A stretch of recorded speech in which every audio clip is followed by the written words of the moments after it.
My interest in divine creation is negligible, but I do have a scientific question to ask you. In fact, two scientific questions, the second logical.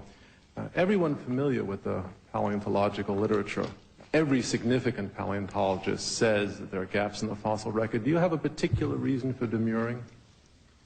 No, but there are gaps in the fossil record, of course, because the fossil record's only been examined for about 130 years. I didn't ask whether there was an explanation for the gaps. I asked whether you agree that the fossil record is full of gaps.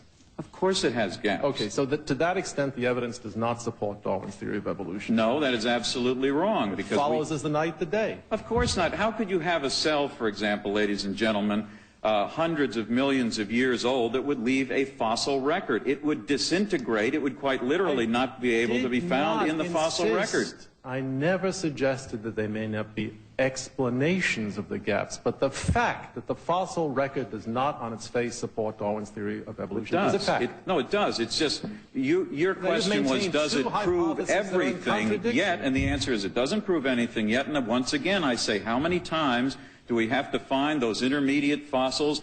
How many more steps in the progress from ancient horse to modern horse do we have to show you? I gave you a quantitative answer what would satisfy a scientifically respectable temperament. You spurned it. All I'm asking for is enlightenment on the significant point.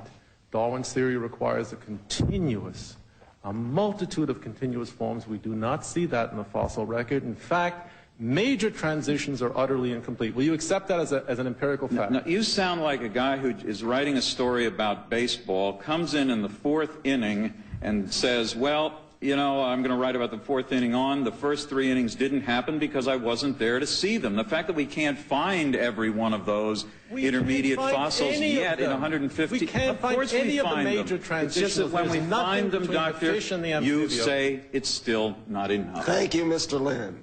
Thank you, Mr. Berlinsky. Thank you. Mr. Behe and Mr.